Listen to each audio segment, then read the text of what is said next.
अस्सलाम वालेकुम वरहमतुल्लाह। आप तमाम सामीन का दिल की अमीर गहराई से हमारे इस चैनल में, जिसका नाम है द एप्पल डॉक्टर, खुश आमदीद। ये जो चैनल है, इस चैनल के बनाने का मकसद सिर्फ़ और सिर्फ हमारे जो ग्रोवर्स है, जिनको वक्तन फ़वक्तन ऑर्चर्ड में या एग्रीकल्चर फील्ड में मुश्किलात दरपेश आती है, उनका अजाला करने के लिए। तो हम ज़्यादा वक्त न लेते हुए हम आपको आज अपने गेस्ट का तारुफ कराएंगे, जिनका नाम है doctor Ishfaq Sahni. Doctor Ishfaq sir का ताल्लुक़ बारामूला कस्बे से है, जो इस एग्रीकल्चर फील्ड में पिछले 24 ईयर से काम कर रहे हैं। क्योंकि डॉक्टर साहब का ज़्यादातर एक्चुअली इनका जो प्रोफेशन है वो है हॉर्टिकल्चर, ये एग्रीकल्चर में इनका जो प्रोफेशन जो है वो एग्रीकल्चर है। बट ज़्यादातर इन्होंने जो अपना काम उन्होंने अपने जो काम किया है वो ज़्यादातर इन्होंने हॉर्टिकल्चर में एप्पल के रिलेटेड इन्होंने ज़्यादातर काम किया है। तो आज डॉक्टर साहब से हम इसी एप्पल के रिलेटेड क्वेश्चन करेंगे। जैसे मैंने आपको पहले ही कहा, हमारे जो पेज और चैनल का नाम है वो है द एप्पल डॉक्टर। तो ज़्यादातर जो मुश्किलात हमारे ग्रोवर्स को आ रही है एप्पल के रिलेटेड, उसके बारे में हम यहाँ डिस्कस करेंगे इस चैनल पे। ये सिर्फ़ और सिर्फ हम अपने किसान भाइयों के लिए डेडिकेट कर रहे हैं ये पेज और ये चैनल। तो आज हमने ये हमारा पहला एपिसोड है। तो हमने यहाँ पर doctor Ishfaq sir, special guest जो आज हमारे साथ हैं, उनको हमने इनको इनवाइट किया है। तो सबसे पहले हम डॉक्टर साहब से जानने की कोशिश करेंगे कि डॉक्टर साहब अपने बारे में थोड़ा हमें तारुफ दें और इनका जो 24 ईयर का एक्सपीरियंस रहा है ज़िंदगी में, तो इसके बारे में हमें थोड़ा सा जानकारी दें। डॉक्टर इशफाक साहब। थैंक यू मुश्ताक साहब। मैं इशफाक साहनी बारामूला से बिलोंग करता हूँ। आज की डेट में मैं एग्रीकल्चर डिपार्टमेंट को सर्व कर रहा हूँ, लेकिन बहुत सारा टाइम मेरा जो है वो एप्पल के साथ बीता है। जब मैं कंपनी में काम करता था तो एप्पल के ऊपर मौका मिला मुझे काम करने का, और बहुत ही वास्ट सब्जेक्ट है ये। जितना भी हमारे किसान भाई जो इससे वाबस्ता हैं, उनके लिए टाइम चेंज हो रहा है, मौसम चेंज हो रहा है और सिस्टम भी चेंज हो रहे हैं। तो उनके लिए इस चीज़ को समझना, एप्पल को, और जो नई नई परेशानियां, नई नई डिजीज़ या नए नए इंसेक्ट पैदा हो रहे हैं या जो उनका अटैक हो रहा है, तो उसके लिए कोशिश मेरी ये रही है कि मैं कुछ दे पाऊँ उनको, कुछ उनके लिए कर पाऊँ। मेरे कहने से उनको कुछ फ़ायदा मिले। तो ये मेरा आज तक का रहा है, और मेरी ये सभी से दरख्वास्त रहेगी कि ये जो सरमाया अल्लाह ताला ने हमें दिया है, इसको संभाल के रखें और इसकी सेवा करें, ताकि पैसा कमाना एक अलग चीज़ है, लेकिन इसको बच्चों की तरह पालें। इसको बहुत केयर की ज़रूरत है। मैं चाहूँगा कि आप इनका ख्याल रखें, क्योंकि बहुत सारे लोग ये बोलते हैं मेरा स्प्रे मिस हो गया। अभी पिछले दिनों बहुत सारी कॉल्स ऐसी आई, लोग ये कह रहे थे कि हमारा स्प्रे मिस हो गया, ऐसे हुआ वैसे हुआ। तो मुझे लगता है ये बड़ी गलत बात है। ये जो पीरियड होता है, जब तक फ्रूट सेटिंग होती है, हमें थोड़ा जाग के रहना है, सोना नहीं है, और बाकी चीज़ों को थोड़ा इतनी तरजीह नहीं देनी है जितनी स्प्रे और अपनी फर्टिलाइज़र्स और बाकी चीज़ें जो इससे रिलेटेड हैं उनके ऊपर ध्यान देना चाहिए। और स्प्रे ऑयल से लेके फर्टिलाइज़र्स या फंजीसाइड्स, ज़्यादातर लोगों का ये मानना है कि फंजीसाइड स्प्रे कर दिया मैं फ्री हो गया। उनका ये ज़्यादातर होता है कि मैंने स्प्रे कर दिया, किया ना मैंने लास्ट ईयर स्प्रे, ये स्प्रे किया, वो स्प्रे किया। तो मैं ये कहना चाहता हूँ कि स्प्रे करने से माल नहीं बचता है, राइट टाइम पे राइट काम करने से माल बचता है। इसको बहुत केयर की ज़रूरत है। अभी हम जिस बाग में खड़े हैं, बहुत सारे पेड़ आसपास इस तरीके के हैं कि मेरे को अच्छा नहीं लग रहा है, इन्होंने ध्यान नहीं दिया है। हालांकि बहुत फर्टाइल एरिया है, बिल्कुल हालत ख़राब है। तो मेरा ये मानना है कि इस सरमाए को बचाया जाए। ये मेरा मकसद रहा है और आगे भी रहेगा। जी सर, बहुत बहुत शुक्रिया सर। सो सर, हमारा सबसे पहले आपसे जो सवाल रहेगा वो रहेगा स्प्रे ऑयल के बारे में। जैसे आपने कहा है, स्प्रे ऑयल हम क्यों स्प्रे कर रहे हैं सर, इसकी इम्पोर्टेंस क्या है, इसके बारे में थोड़ा सा बताइए सर। देखिए, स्प्रे ऑयल एक इस तरीके का प्रोडक्ट तैयार किया जाता है, जो हमारा जो ये पीरियड होता है जिस समय डॉर्मेंसी के बाद ये जो पौधे हैं, ये जो पेड़ हैं, ये जागते हैं, तो उस टाइम में ये होता है कि इनको एक किस्म का आप ये मान लो जैसे हम नींद से उठ के नहाते हैं ना, तो ये समझो ये भी एक उसी तरीके का प्रोसेस है। बहुत सारी इन्फेक्शंस, बहुत सारे इनोकुलम्स लास्ट ईयर की इसमें रह जाते हैं जो ओवर विंटरिंग करके आए होते हैं। तो उस सूरत में हमें स्प्रे ऑयल करना पड़ता है, क्योंकि इंसेक्टिसाइड से वो सारी ज़रूरतें पूरी नहीं होती हैं। स्प्रे ऑयल चूँकि पेट्रोलियम बेस्ड प्रोडक्ट होता है, तो ये फिल्म तैयार करता है पूरी इसके ऊपर।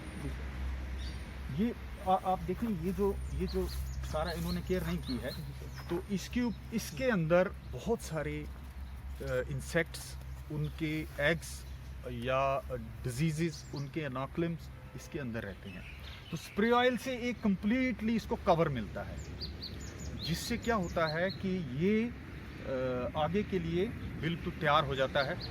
कई लोगों ने इस साल बहुत सारे लोग फ़ोन करते हैं, या तो पैसे की वजह से करते हैं कि भाई हमने इंसेक्टिसाइड का स्प्रे कर दिया, या व्हाटएवर उनकी अपनी मजबूरियां होती हैं।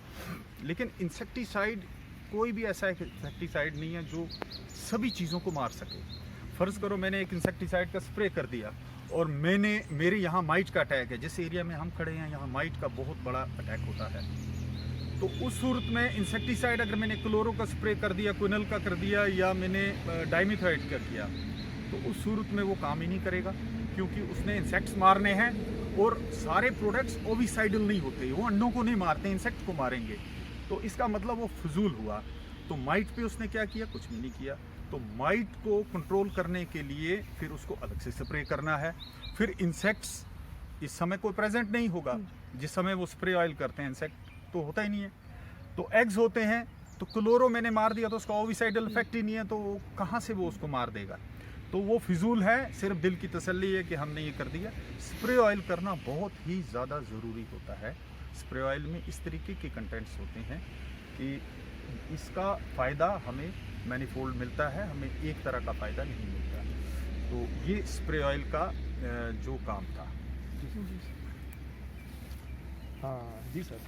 तो हमारा नेक्स्ट क्वेश्चन तो सर आपके साथ रहेगा।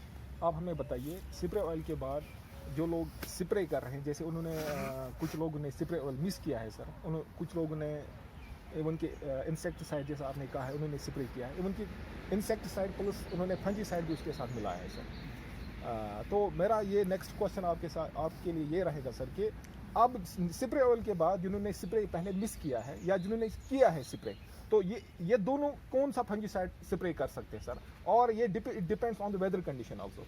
तो सर आप हमें बताइए कि नेक्स्ट स्प्रे हमारे लिए क्या ठीक रहेगी सर इस वेदर कंडीशन में खासकर? देखें, जो हॉर्टिकल्चर डिपार्टमेंट है, बहुत ही बेहतरीन उनके डॉक्टर्स होते हैं, साइंटिस्ट्स होते हैं, जो बहुत ही बढ़िया तरीके से सारी रिसर्च करके स्प्रे शेड्यूल बनाते हैं। लेकिन उसमें एक लाइन ये भी लिखी जाती है कि ये स्प्रे शेड्यूल मौसम साजगार होने की सूरत में किया जाएगा। वो ठीक है, उनका वो भी ठीक है, बहुत बढ़िया है। लेकिन किसानों को थोड़ा मौके को देख के, यानी उनका यही मतलब होता है कि मौसम अगर चेंज हो जाए तो हमें एक्सपर्ट की सलाह लेनी चाहिए। हमें मौसम के हिसाब से, क्योंकि ये सारा मौसम पे दारोमदार है, मौसम के हिसाब से हमें स्प्रे करना चाहिए। तो अगर नॉर्मल कंडीशन हो तो हमें पहला स्प्रे जो है वो कंटैक्ट फंजीसाइड का करना चाहिए, जैसे मैनकोजेब, प्रोपिनेब, जाइनेब भी लोग करते हैं, वो भी कर सकते हैं। और अगर किसी ने स्प्रे ऑयल किया है साथ में फंजीसाइड, स्प्रे ऑयल नहीं किया, स्प्रे ऑयल किया तो बढ़िया, किसी ने इंसेक्टिसाइड किया साथ में मैनकोजेब डाल दिया है, तो जिस टाइम में उसने ये डाला है उस टाइम में बिल्कुल पेड़ अभी पूरी डॉर्मेंसी से बाहर नहीं आया होता है। तो मैं ये मानता हूँ उस स्प्रे की इतनी अहमियत नहीं है। लेकिन उसके बाद ये होता है कि हमने फर्टिलाइज़र भी दिए होते हैं और पेड़ जो है डॉर्मेंसी से एकदम से जगा होता है, तो उस टाइम में बहुत सारी एक्टिविटीज़ इसके अंदर चल पड़ी होती हैं। तो हमें स्प्रे जो है वो सोच समझ के फंजीसाइड का करना चाहिए। अगर स्प्रे ऑयल किया है या स्प्रे ऑयल नहीं किया है, तो मैं फर्स्ट स्प्रे को लूँगा, फर्स्ट स्प्रे कंटैक्ट फंजीसाइड का, जैसे मैंने बताया, जाइनेब, प्रोपिनेब या मैनकोजेब। और अगर कंडीशंस ख़राब हैं, अगर बारिशें ज़्यादा आ रही हैं मौसम ख़राब है, जिस तरीके का मौसम कुछ देर से चल रहा है, बारिशें ज़्यादा हैं, तो उस सूरत में थोड़ा ज़्यादा अलर्ट रहने की ज़रूरत है। उस टाइम में कम्बिनेशंस को चूज़ किया जाए। कम्बिनेशंस बहुत सारी हैं, ज़ाइने प्लस हेक्सा है, हमारे स्प्रे शेड्यूल में भी इसी तरीके से बताया गया है। ज़ाइने प्लस हेक्सा है, या कैप्टान प्लस हेक्सा है, या कार्बोडिज़म प्लस मैंकोजिब है, ये आप स्प्रे कर सकते हैं। और जो बात सबसे इम्पॉर्टेंट हमारे इस एप्पल के लिए है, वो है हमारा पिंक बड स्टेज। पिंक बड स्टेज सबसे इम्पॉर्टेंट स्टेज मानी जाती है, क्योंकि यहाँ से सारी कहानी तय होती है कि आगे क्या होने वाला है। तो पिंक बड स्टेज पे जो हमारा तजुर्बा रहा है आज तक का, तो पिंक बड स्टेज पे डाइफेनोकोनाज़ोल के बेस्ट रिजल्ट्स आते हैं। अकेला प्रोडक्ट उस टाइम में करना है, ज़्यादा कोशिश करनी है, क्योंकि हमें उस टाइम में कैल्शियम और बोरान भी देना पड़ता है। और बोरान का स्प्रे उस टाइम बहुत ही इम्पॉर्टेंट माना जाता है, क्योंकि सेल डिवीज़न का टाइम होता है। तो पिंक बड पे आप सबसे ज़्यादा ज़ोर जो है वो डाइफेनोकोनाज़ोल पे दें, और जो भी रिकमेंडेड उसका डोज है आप उसको ज़रूर करें। और पिंक बड के बाद जो स्टेज आएगी, जैसे उसके बाद अभी हमारी फ्लावरिंग होगी, फ्लावरिंग के बाद फिर पेटल फॉल होगा, फिर आगे डेवलपमेंट की स्टेज होंगी, तो उस टाइम में क्या मौसम के हिसाब से सही रहेगा, तो हम ज़रूर उस समय बात करेंगे अपने किसान भाइयों के लिए। तो ये मैं बार बार ज़ोर दे के ये कह रहा हूँ कि पिंक बड स्टेज पे डाइफेनोकोनाज़ोल ज़रूर आप ऑप्ट करें। जी sir, thank you sir. Sir, ये तो हुई बात पिंक बड तक। अब इसके आगे हम देखेंगे सर मौसम का क्या रहेगा, तो अकॉर्डिंगली हम आपसे बात करते रहेंगे सर। हमारा एक और क्वेश्चन सर आपके लिए ये है कि फर्टिलाइज़र के बारे में हमें थोड़ा बताइए सर, क्योंकि मैंने देखा है सर हमारे ग्रोवर जो है ज़्यादातर फर्टिलाइजर्स और न्यूट्रेंट्स जो है, न्यूट्रिशन जो प्लांट के लिए बहुत इंपॉर्टेंट है सर, उसको बहुत लाइटली ले रहे हैं यहाँ पर। It is my personal experience, मैंने खुद देखा है कि जहाँ पर हमें अगर 1 kg या 2 kg या 3 kg कोई फर्टिलाइज़र डालना है, वहाँ पर आधा पाव या 200 ग्राम या 250 ग्राम इतने से काम चलाते हैं लोग। तो इसके बारे में थोड़ा सा हमें बताइए, फर्टिलाइज़र की क्या इंपॉर्टेंस है हमारे जो है एप्पल ऑर्चर्ड्स में, और इसका क्या इफेक्ट रहेगा आगे जो डिजीज़ रहती है, इसका कुछ इफेक्ट है इसके ऊपर या नहीं है सर? देखिए, फर्टिलाइज़र जो है ये सबसे इम्पोर्टेंट हिस्सा है एप्पल प्रोडक्शन का। फर्टिलाइज़र्स जो है जब तक खुराक नहीं खाएगा तो कैसे चलेगा बंदा। तो सेम इनकी भी यही कहानी है, फर्टिलाइज़र्स का बहुत अहम रोल होता है। फर्टिलाइज़र्स ज़्यादातर यहाँ सिस्टम सारा हौच पौच है। किसान अगर फर्टिलाइज़र दे भी दे टाइमली, तो ज़्यादातर सुनने में ये आता है कि मैंने 3 किलो दिया। भाई 3 किलो क्या दिया, 3 किलो में कितना रेशियो किस चीज़ का है उनको पता नहीं होता, बस मिक्स करना होता है और उनको लगाना होता है। तो फर्टिलाइज़र्स की स्टेज हैं, किस किस तरीके से दिया जाए, कब कब दिया जाए, और इसकी इम्पोर्टेंस है। बिना फर्टिलाइज़र्स के आप ये सारा कुछ नहीं कर सकते। तो एक एवरेज पेड़ जिसकी उम्र 15 साल से ऊपर की हो, उसको यूरिया, डीएपी और पोटाश, यूरिया, डीएपी और पोटाश, इसकी सही रेशियो में देना, इसकी सही मिकदार में देना, ये ज़्यादा ज़रूरी है। और जो रिकमेंडेड डोजेस हैं इसके, वो 1.5 किलो यूरिया है, और जो डीएपी है हमारा, डीएपी की जो क्वांटिटी है वो आपको 750 ग्राम रखनी है, और जो पोटाश है वो आपको 1200 ग्राम रखना है एक एवरेज पेड़ के लिए। प्लस जो FYM है हमारा, जो गोबर की खाद है, उसको 5 किलो एक पेड़ को, एवरेज पेड़ को देना ज़रूरी है। और फर्टिलाइज़र देने का भी तरीका है, ज़्यादातर लोग ये समझते नहीं। वो फर्टिलाइज़र गोबर की खाद इसके साथ लगा देंगे और फर्टिलाइज़र जो है वो ऐसे बखेर देंगे। तो सही में ये होता है कि फर्टिलाइज़र्स के लिए जब हम गुडाई करते हैं तो एक यहाँ से 2-2.5 फुट छोड़ के एक नाली बनाई जाए और उसमें फर्टिलाइज़र दिया जाए। वो ज़्यादा बढ़िया रहेगा और ज़्यादा इफ़ेक्टिव रहेगा, क्योंकि जड़ें यहाँ नहीं होती, जड़ें यहाँ होती हैं जहाँ से वो फर्टिलाइज़र्स का इंटेक करता है। ये केमिकल फर्टिलाइज़र्स की बात है। और FIM जो है वो भी इसी तरीके से बाहर को आप लगा दो 5 किलो के हिसाब से। बायो फर्टिलाइज़र्स का यहाँ इतना चलन नहीं है, तो बायो फर्टिलाइज़र्स का भी यूज़ देना चाहिए। मैं उसमें ज़्यादा नहीं जाऊँगा, यूज़ करना चाहिए ज़रूरी। तो बाकी ये है कि कैल्शियम और बोरान की बहुत बड़ी अहमियत होती है। हम बोरान को मुझे लगता है 100 में से 4 फार्मर होंगे जो कैल्शियम बोरान का यूज़ करते हैं। तो मेरे हिसाब से अगर अपने इकोनॉमिक कंडीशन को भी देखा जाए और इनकी नीड को भी देखा जाए तो कैल्शियम और बोरान के 4 स्प्रे होने बहुत ज़रूरी है। एक स्प्रे जो पहला स्प्रे है वो हम पिंक बड पे करें।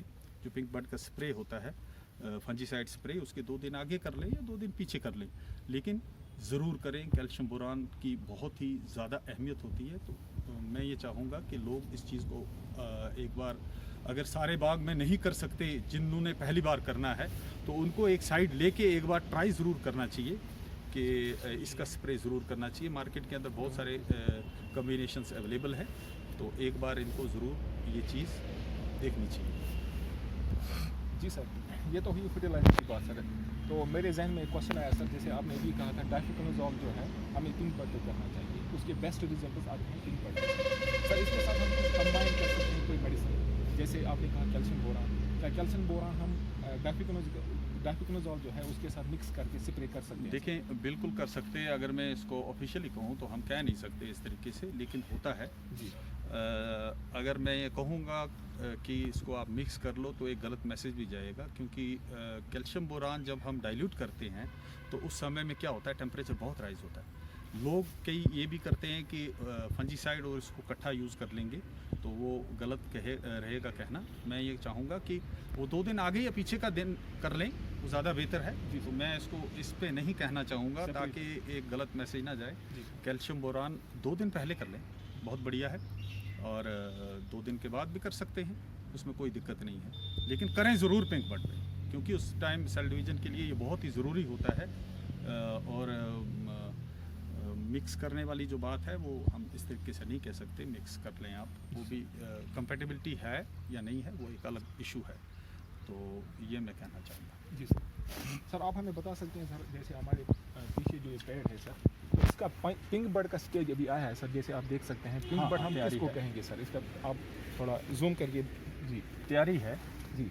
ये देखें आप जी, ये देखें आप, ये बस होने ही वाला, क्योंकि ये प्लेन एरिया है एक्चुअली। आपके एरिया में ऐसा नहीं होगा, जो हाइट्स हैं वहाँ पर अभी ये स्टेज नहीं आई होगी। तो अभी ये एकदम से बड़े हो जाएंगे बड्स, तो उसको हम उस समय में पिंक बड स्टेज कहेंगे। बस ये समझ लो कुछ ही दिन की बात है, अगर टेम्परेचर बढ़िया रहा, सब कुछ बढ़िया रहा, तो ये पिंक बड की स्टेज जो है ये किसी भी इसमें आ रही है। तो ये बात है।